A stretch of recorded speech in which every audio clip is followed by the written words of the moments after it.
Hey y'all boys, what's good? It's your boy Mar back in another video, and y'all boys today it's another reaction video. You know what I'm saying? We're reacting to, I'm saying my boy Low 100% proved that LeBron James is the most clutch player in the last 20 years, bro. That's a bold statement, bro. That's low key a bold statement. But you already know how to like of the vid. Yes, we are on stream. You know what I'm saying? Of course, bro. You know what I'm saying? But yeah, so we about to get into this video, bro. This is a graph plotting all of the greatest perimeter scorers and their performances in the clutch during the regular season over the past 2 decades. Okay. Right here is Paul George, here is Jimmy Butler, and here is Damian Lillard. And like I said, this graph scales over the past 20 years. So here are all-time greats such as Dwayne Wade, Allen Iverson, and both Ray Allen Jimmy and Butler is Dirk ranked more clutch than all D the way Wade. That's over tough. here is Kyrie Irving. Down here is Kobe Bryant. And all Kobe's the way low? up here is LeBron James. Not too long ago, I made a video answering the question, who is the greatest clutch performer the NBA has seen over the past 10 years? In that video, we all learned a lot about the league and some of the greatest scorers and what they are able to do in the most pressure. Yo, if y'all say Carmelo not a Hall of Famer, bro.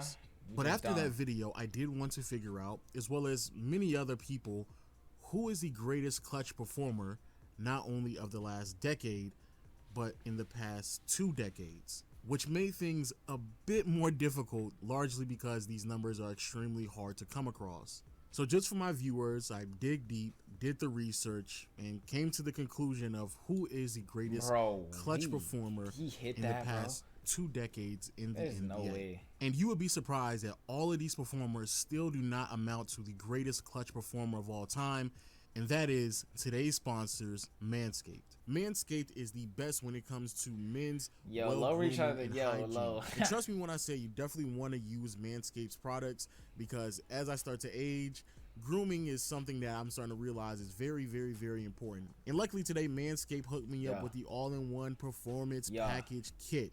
Whole bunch of tools and goodies inside that make sure you got your grooming on point. First, we have the new Lawnmower 3.0, a waterproof trimmer with advanced skin-safe technology. And with that technology, it reduces nicks and cuts, and on top of that, there's an LED light on top of it, so you can get in those little nice dark crevices down low in your man area. Second, you have the crop preserver. So after you clean up with the lawnmower, you double back with the crop preserver, which is a ball deodorant to make sure everything smells nice. Bro, he's doing his ad thing. After that, we have the weed whacker, because all those little areas in your body, your nose and your ears that the lawnmower cannot reach, you know, Manscaped got you right, so they give you the weed whacker, getting all those little crevices. And for a limited time, Manscaped is giving you a little bit extra on the side with some free gifts. First, you have the Shed Travel Bag, nice and elaborate, and also you have the anti-chafing boxer. My balls will thank me? Okay, see, now you just made me skip it, bro. Like, you ain't need to say that, bro. Now, I'm pretty sure the first question that many people have to ask is, how exactly am I defining clutch? Because in these conversations, so many people, in an attempt to manipulate the answers, will change the parameters to best favor their argument. And because of this, I decided to just use the default settings on NBA.com and how they decide to define what in the clutch is, which so happens to be the last 5 minutes of the game, where the score differential is 5 points or less. Also, for the people out there who are wondering who I included in my studies, quite simply, any player who averaged 15 points or more for any extended period of time, as well as being a perimeter player, more than likely made this list, outside of a few exceptions. And if you look at this graph, which simply conveys the field goal percentage in contrast to the amount of made field goals in the clutch per game, you can clearly tell that not only is LeBron James head and shoulders amongst everyone else, but he has the volume there as well. And for full transparency, here are all of the players that I include. Oh. Okay, Westbrook up there. Alex, your boy Westbrook up there, bruh. Chris Paul is this high. I don't know why that's surprising, but there's no way Steph included in my research, along with their field goals made in the clutch per game, as well as their field goal percentage. And again, As you can clearly see, and it's even more prominent now, LeBron James is head and shoulders above everyone else. And then on the other end of the spectrum, which essentially is below average, we have players such as Tracy McGrady, Allen Iverson, Paul George, who was at the bottom in my last video and still is now, and of course Kobe Bryant. Now, I already hear all of these stat nerds in the background yelling out that field goal percentage is not the proper way to assess efficiency, which is correct. Please remember that field goal percentage equals accuracy, not efficiency. So if we want to look at efficiency, then you would have to look at this graph here. And with this graph, you can clearly tell that there are a few things that are different, but since the field goal made per game are the same, you more or less can kind of guess where some of these names are at. And just to highlight a few of these names, Allen Iverson is all the way at the bottom. Carmelo, Vince Carter, and Tracy McGrady are relatively close to one another. At the top, we have Ray Allen, LeBron, Kyrie Irving, but all the way at the tippy top, we have Steph Curry. And yet again, towards the bottom, we still have Kobe Bryant. And again, for full transparency, Kobe's actually dumb low. All of the players sorted by their effective field goal percentage. And again, the last 5 minutes of a game in which the point differential is 5 points or less during the regular season. And with these numbers, it is very important to point out that someone like Paul George, who was all the way at the bottom in the last graph, now finds himself around average just because most of the shots that he attempts in these situations are three-pointers, which obviously would up his efficiency. And again, you can clearly see that being represented in this infographic. Another thing to point out is that most of the players on the bottom half of this list are players who played during the 2000s, which makes sense since most of these players just were not attempting three-pointers at the same volume that we see them being attempted at in today's game. And with that being said, it is still very impressive that Dirk Nowitzki finds himself this high up on this list just because he played in an era where there just wasn't that much three-point shooting.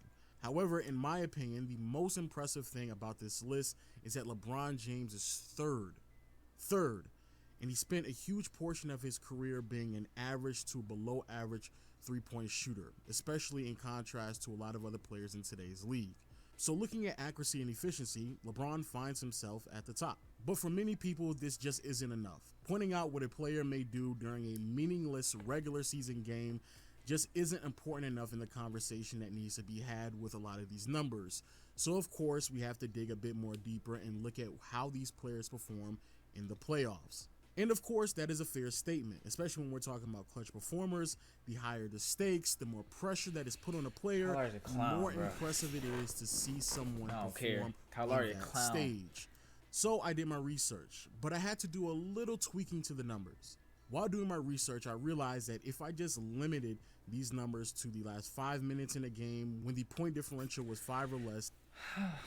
For bathroom odors that linger, try Febreze Small Spaces. Just press firmly and it continuously eliminates odors in the air and on soft surfaces for 45 days. Low. And the sample size just wasn't going to be large enough. Also, I felt like having such strict limitations on my research really doesn't do playoff games justice, because the reality of it all is every moment in the playoffs is pressurized. Yeah. And so personally, I felt like the best way to get a great sample size while still staying true to people being like LeBron in the clutch was to just look at the entirety of the fourth quarter of playoff games when the point differential was 5 or less. Right here is Tracy McGrady all the way at the bottom. Here, interestingly enough, are both LeBron James and Kevin Durant, with LeBron edging KD out just by a little bit. Here is Kyrie Irving, who took a drastic step in the wrong direction, whose field goal percentage plummets in the playoffs in the clutch in contrast to his numbers during the regular season. Here is Russell Westbrook. Up here is Jimmy Butler, very impressive. Here is Allen Iverson, which is also extremely impressive, especially since most people criticize Iverson for not being efficient. And all the way at the top, we have Chris Paul, which, if you watch my last video, shouldn't be surprising at all, because Chris Paul's clutch numbers in the playoffs are stupendous. They are amazing, and more people should talk about them. But the one thing that I just can't shake, and we can go ahead and address the elephant in the room, and that is Kobe Bryant's numbers. Even though Kobe Bryant has built an amazing reputation of being a clutch performer, when you look at his numbers, they just don't back up those claims. And even going into this video, I knew for a fact Kobe's numbers were going to be very suspect. I didn't think that they were going to be this bad. And just looking at the field goal percentage, I was actually surprised that Kobe was so low on this list. But for some of you, that still isn't enough. Because I know for a fact many people want to know who is a player that I'm giving the ball to tie the game or take the lead. I actually don't like that question. Situation. I actually don't like that question. I did my research for that as well. Now, I'm not going to put these numbers on the graph just because the volume varies so much so that it honestly just wouldn't fit. However, that's wild because this nigga LeBron is still top 5. He's still top 5, bruh. Like, people say LeBron not clutch. KD's 8 for 29. As you can clearly tell, these numbers. I like both of them. I like both of them. I'm just saying, like, players such as KD is supposedly more clutch than LeBron, but or at the top of the list, one can argue the volume isn't high enough. Oh no, bro, Mr. Blue, bro. It's the last 2 decades, nigga. Jordan ain't play. I mean, he played for the Wizards, but it's the last 2 decades. Enough to make a legitimate argument for them Jordan not gonna be on here in these late game situations. And on the other hand, players such as Paul Pierce, Kevin Durant, Steph Curry, and Kobe Bryant all have the volume, but their percentages are on the wrong side of 30. So honestly, in these late game situations, the 2 to 3 best players to give the ball to are either Ray Allen, LeBron James, or Dirk Nowitzki. Which then leads me to the only conclusion that someone can make after looking at all of these numbers. LeBron is the only player out of all of these lists that consistently finished top 5.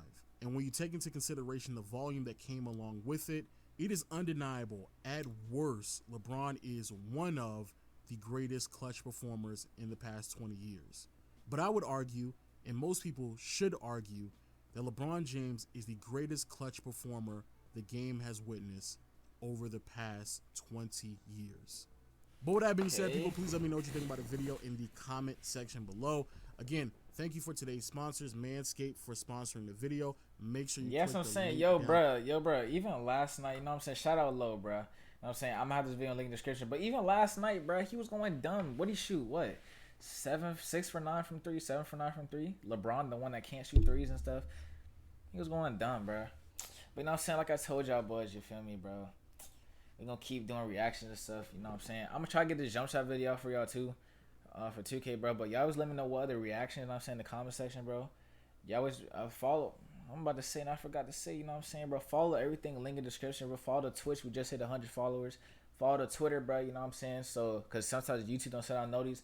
And follow the IG, you know what I'm saying? Also follow the IG, bro. So y'all always make sure to like, comment, share, subscribe. Make sure to always trust the process.